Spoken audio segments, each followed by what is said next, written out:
One. Good morning, folks. This is Gonzo Gonzalez, and you're listening to Talking Points. Thanks for tuning in. Today, I have the distinct pleasure of introducing one of the busiest and top MitraClip centers in the nation. From Birmingham, Alabama, I've got Doctors Clifton Lewis, who's one of the cardiothoracic surgeons in Birmingham, Alabama, in the Mitral Valve Center. I've got Mustafa Ahmed, one of the cardiologists and the lead interventional cardiologist for the MitraClip program in Birmingham, Alabama. And finally, I've got Dr. Kyle Udaley, another cardiothoracic surgeon that also participates in MitraClip care for patients that have mitral valve disease and in MitraClip technology. Guys, thanks for tuning in. I really do appreciate taking time from your busy schedules to do this. Our pleasure. Yeah, thanks for having us. So I figure we start putting the listeners in context as to what MitraClip is and how it can be used. So, Clifton, give me an overview of what MitraClip is and how long has it been around? So the MitraClip technology was started really in Europe in, I think, 2008, and then it was started using it in the United States and research centers in 2013. If I remember right, it became commercially available approximately 2 years ago. We started it about 20 months ago, I think. And basically, it's an interventional approach to repair mitral valves that leak, to treat mitral insufficiency in patients that are not good candidates for open surgery.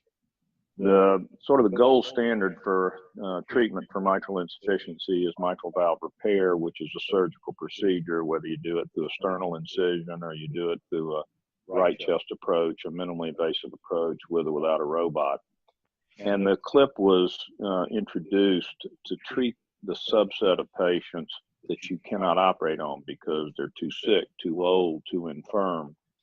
And in any year, there were a large number of people dying from mitral insufficiency that we couldn't treat. I think the estimates have been upwards of 2.5 million people in the U.S. at any time have severe mitral insufficiency. And I think we were operating on 40,000 a year. So there was a big unmet need.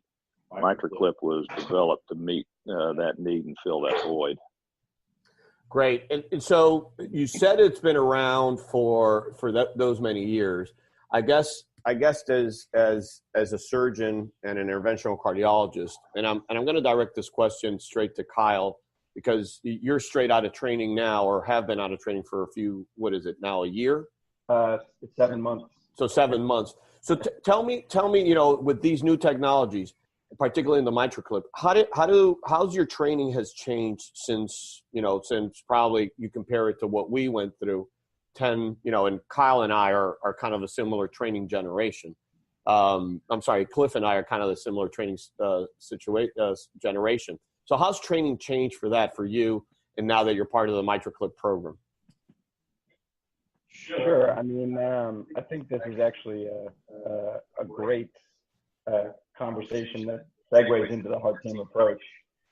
My training pathway was a little different. I was in a 6-year integrated residency program where we were trained both in interventional cardiology and in cardiac surgery. And I think the most important thing is really people moving forward need to think about people as heart specialists. It's less about surgeon interventionalists and really more about how best to treat a disease. Part of the reason why I joined Clifton and Mustafa here is that's just how every patient's approached here. And I think it's really what makes for the best treatment for all patients, meaning that you need to think, is minimally invasive valve surgery the best option, or is MitraClip the best option? And as soon as you start evaluating patients, sort of looking at all the different approaches that you can give them, you really end up giving them a lot better treatment and you get better results. And I think that comes from a change in the training paradigm just in general, which I think is really important. That's really good. Mustafa, I think that you being the lead interventional cardiologist for this type of therapy, tell me who is a candidate for MitraClip, and I think that that Kyle sort of touched a little bit on it, but who do you guys basically see coming in to get evaluated for MitraClip, and how are you deciding who's the perfect candidate and who's the best candidate for that? You know, I think the word of the day in that terms is heart team, and heart team is very important because every decision almost in valve disease now goes around that. So what does heart team mean? Heart team means when any given patient comes in, we sit around, and that includes surgery, myself as the interventional cardiologist and the other interventional cardiologists, the imagers, sometimes the radiologists, sometimes everyone sits around a table and gets to decide that question of who is a candidate. When you conventionally think of MitraClip, you think of someone that's just not a good candidate for an operation for whatever reason that might be. And we have some scoring tools that we use, but really that just scratches the surface in terms of who's a candidate and who's not. And that's when it comes to who have you got in your heart team. Obviously, it helps here having Dr. Clifton Lewis, who's done thousands of these things, and we can sit around and he'll know straight away who's a good candidate for an operation, who's not a good candidate for an operation. And that just comes from a patient perspective. And then there's a valve perspective. Can you look at that valve? And this comes with experience of doing a clip. You almost don't know it when you do your first year's worth, but then you kind of get a really good idea for who can be fixed, who can't be fixed. For example, if you get someone who's not the best operative candidate, they come in, you've seen them as a team, and you're thinking, you know what, I'm going to do the MitraClip. Then what you do is look at the valve and you think, you know what, I'm not going to get the best result with that valve. I think, I'll sit down and talk to the surgical team, and they'll say, we think we can get rid of that mitral regurgitation, and we don't think it's a very repairable valve, and the patient is a little bit higher risk, but we think this will be the best fix. And sometimes you get a patient who's a high risk for surgery, but a surgeon can probably get through that operation. But then you look at the valve and think, you know what, you are a bit of a higher risk, and I look at it and say, I think we can pretty easily get a MitraClip or however many are needed on there and get a very good result. Why don't we try this first? And the heart team is so important because it's not just who's a candidate, who's not. There could be candidates who you choose who may get a clip, but in the back of my head, I know I have a team behind me who can get me out of trouble if required. So one, it allows you to do a better job selecting that candidate, and two, it allows you to do a better job on the clip because you can be either a little bit more aggressive or try and do a little bit more of a complete job, knowing very well that if that doesn't work, and this is, of course, very rare, but if it doesn't work, you've got a great surgical team behind you that can go and fix it for you. But, the key for MitraClip, it's key for any MitraClip center is a very comprehensive heart team, a surgeon or a surgical team that are, live and breathe mitral valve repair, and a cardiologist and imager that do the same. That's awesome. So, Clifton, let me ask you a question. You basically have seen the evolution of the mitral valve program and what we used to do and what we're doing right now. Tell me a little bit about how that's changed, because back in the day, it used to be individual practitioners giving recommendations, and now you have the mitral valve team. Tell me how your practice and the practice has changed now that you have this to your disposal. How's it grown? Has it shifted more patients to come in and see you as a surgeon? Tell me those dynamics with patients and acquiring this type of therapy. It's part of a bigger trend in valve disease in general. And I think the way MitraClip is unrolled is based on how the transcatheter approach to the aortic valve was sort of unrolled as well. It's kind of following it, not in lockstep, but it's very similar. The valve team approach was really designed around aortic stenosis and the TAVR approach to treat untreatable aortic stenosis. We knew that mitral valve disease was a larger pool of patients, but they were a more challenging one, both surgically and interventionally. They were millions of people that had MR that were mitral insufficiency, that were untreated, and the treatments were not necessarily the best for them. If you look at repair rates across the country, even in 2010, when they queried the STS database, less than 70% of people with repairable mitral valves were being repaired. So the large number of people were getting replacements that they didn't need. And if you look at the difference in early, intermediate, and late-term mortality, repair in that population is always better. So what that did is it trained the cardiologist not to refer. The advent of improved repair rates, and I think you're seeing that in mitral valve centers as opposed to the individual guy, that has changed the dynamic because we see more people referred, and we see more people referred at a time when they are operable. Yep. And I think MitraClip has added to that because cardiologists like to talk to cardiologists. They speak the same language. And so if they can refer a patient to a cardiologist or a team that includes a cardiologist, in other words, they don't just talk to me, they talk to us, then they're more comfortable referring a patient because they know that we won't just operate on everybody, number one. We'll send people that need clips to get a clip. And when we do operate on them, it'll be very likely that they will get the appropriate operation. Usually that means a mitral valve repair. It might mean a replacement for some folks.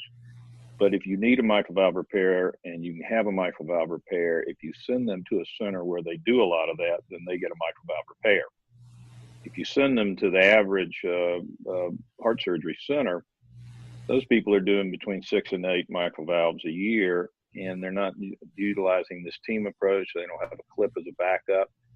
You really don't have the whole range of opportunities available to the patient. I think that's the number one change. The second big change, at least in our practice, is we've seen a precipitous drop in the mortality for mitral valve repair, be that concomitant repair with coronary disease or isolated mitral valve repair. So are you doing a lot of hybrid things that you basically do a little bit of surgery or some surgery and then Mustafa comes over and clips the valve? Are you taking some of that approach when it comes to mitral valve care? You know, not for you're talking about coronary disease combined with ischemic MR. No, that's really unusual because it's not indicated for functional MR right now. We will usually in that setting, what you've got is somebody that's pretty old that you can stent concomitant coronary disease, and then they can clip it. So he's hybriding himself. Yep. Now there are times where we've had people that have AS and MR, and we hybrid them with TAVR and clips. We've had the occasion to clip the mitral valve with a plan to do a isolated robotic tricuspid valve repair. You know, when you have clips and other interventional approaches to treatment of valvular heart disease, it really not only broadens your population, increases its depth, its breadth, but it also, there are a lot of imaginative approaches that you can use to treat people. And in the old days, you'd have an old guy come in with double or triple valve disease and associated concomitant coronary disease, and you put the little guy you did not want to operate on through a huge operation. Now they might have a mortality of 30%, and you think that's not that bad. On the other hand, that's 3 out of 10 people. Yep. So maybe it's not bad for an 85-year-old guy, but it's devastating to the surgeon and the team of the program when you have those results. Clips, just like TAVR, and like other interventional approaches. And, you know, the next thing that's going to come around is going to be percutaneous mitral valve replacement, which we're doing a little bit of here and there. This is just, it's not going to eliminate surgery, much like stents. Everybody thought stents were going to eliminate coronary surgery. It shifted into a higher risk population. Clips won't eliminate mitral valve surgery.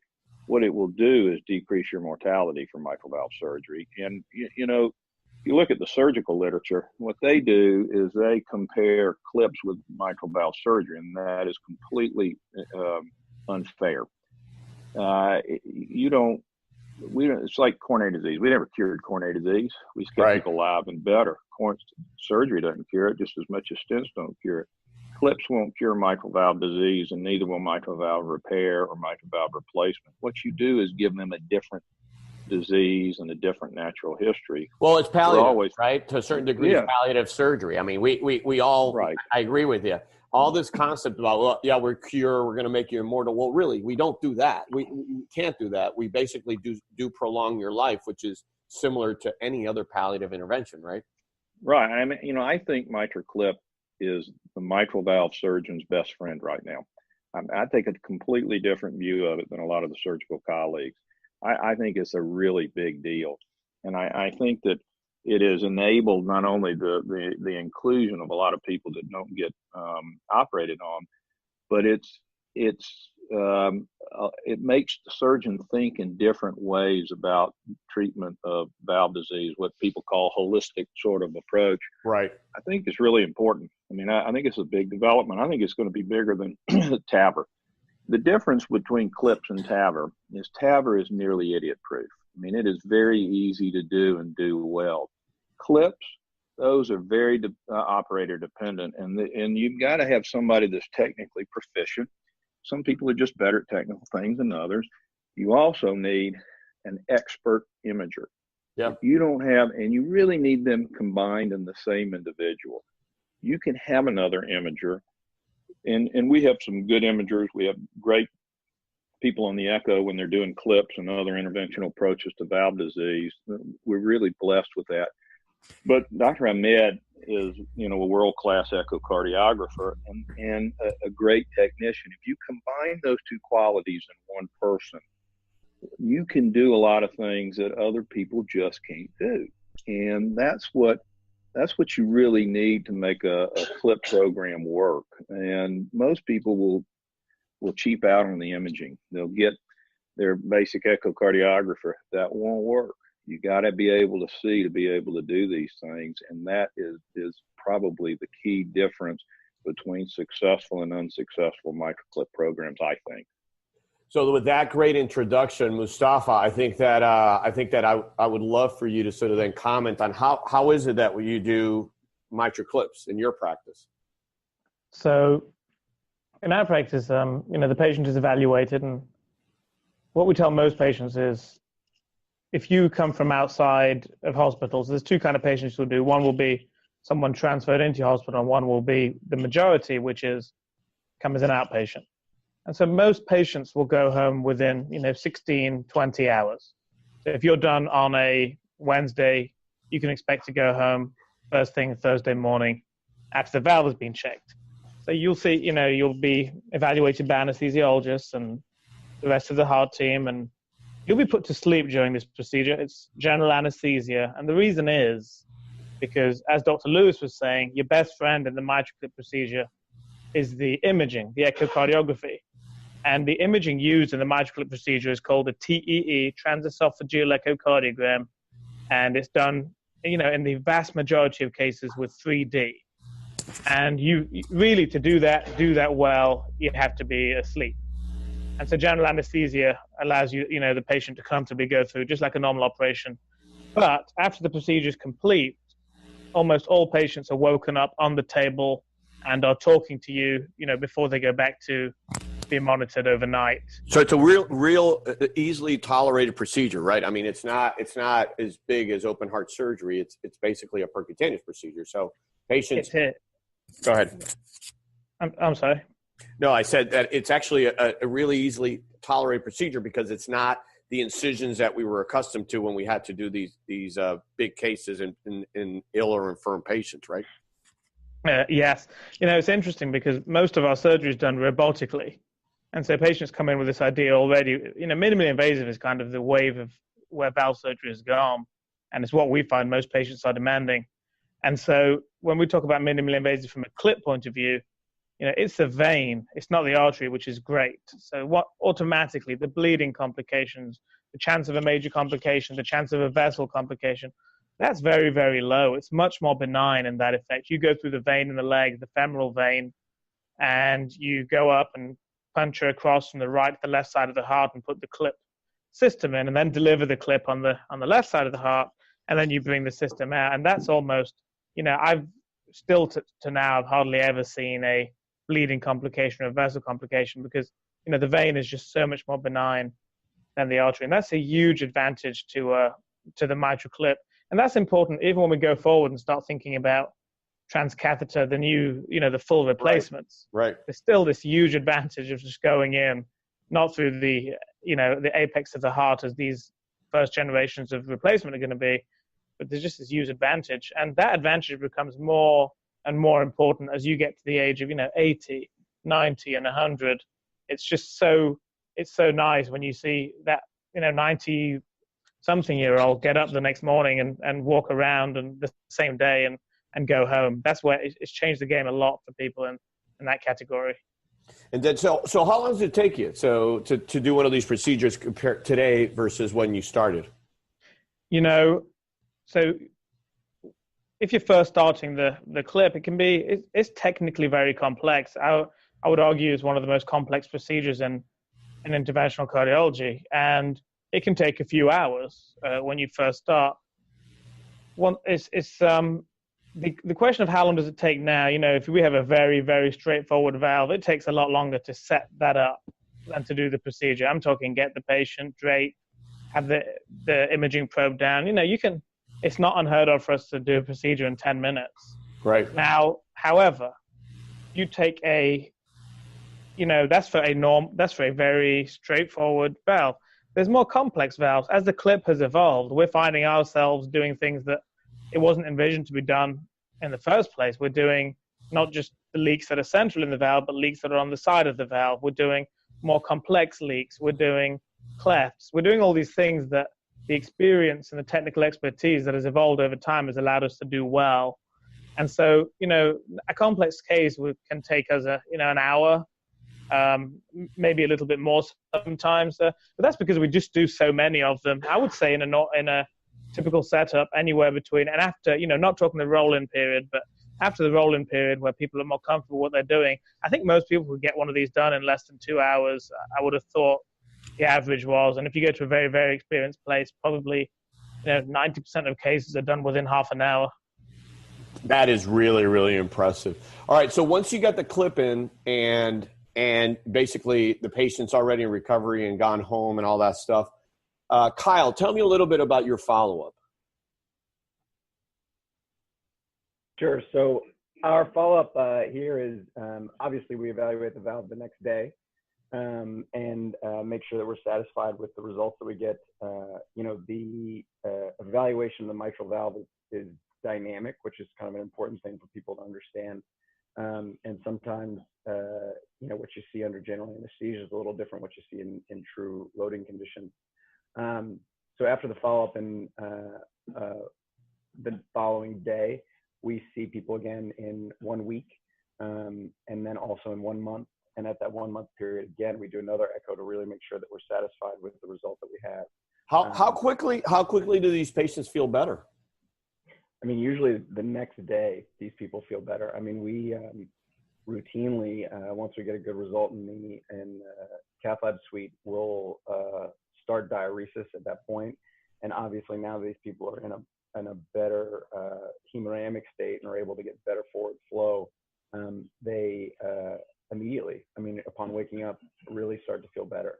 And it's kind of amazing. And not only do you see it just visually on the echo, but you see actual change in terms of their hemodynamics based on their right heart cath numbers or left atrial pressures, which we routinely measure in the cath lab. That's awesome. Well, listen, guys, I know that you guys have a busy schedule ahead of you. It's Monday morning, and I know that you've taken time from your busy schedule to come and speak to me. I wanted to give the opportunity for the listeners to know, how is it that you can get a referral in, and how do you get in questions for you guys? Mustafa, you may want to just give me a minute of how is it that if I'm a patient and need to see you guys from MitraClip, how do we get a hold of you guys? I'm gonna go off script a little bit here, and I've got our valve clinic manager here. I think she, one of the keys to this, one of the keys to the whole thing is having that integrated approach. And, these guys do such an incredible job. I'm just going to pass her the phone and ask her to answer that. There you go. Laura's coming on the phone right now, folks. And so she's going to give you the information as how is it that we get a hold of Laura and the mitral valve program in Birmingham, Alabama. Laura, you're on the phone. Hey, thank you for having me. No problem. So quickly, I got a couple of minutes left. How does somebody get a hold of you? Okay, so I've got two different ways. We have everything sent to the valve clinic. I have a fax number, and also we use a website called Vital Engine, and that.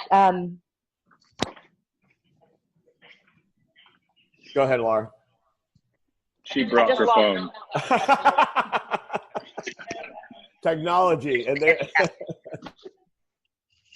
All right, so Laura gets her phone. How about a telephone number or a contact email that the listeners could use? Okay, a telephone number is 205 783 3320. Okay. And my number is 205 783 3321. Okay. I also have an email address that it goes to. It's Laura, Laura, .Byrd, BYRD, at ALA.com. Okay, say that one more time, please. Laura, Laura, .Byrd, BYRD, at BHSALA.com. Perfect. Well, listen, guys, thank you so much for actually taking the time. This was an incredibly invaluable opportunity for the listeners to hear one of the top groups that are doing MitraClip in the nation. Keep up the great work over there in Birmingham, Alabama. And for those of you listening, we're going to be posting more information about the MitraClip program where Kyle, Mustafa, and Clifton are working at, so that if you have any further questions, you can direct them to them through any mode that you need to. And again, I want to thank the team again for taking the time of meeting with me and doing the interview. It was awesome. I think that a lot of people will gain a lot of information about it. Thank you again, guys. Thank you, Gonzo. Thank you Appreciate very it. much. Thank you. And with that, this is Gonzo Gonzalez signing out for Talking Points. See you next Monday, as we do every Monday morning here on Talking Points in the YouTube channel. Thanks.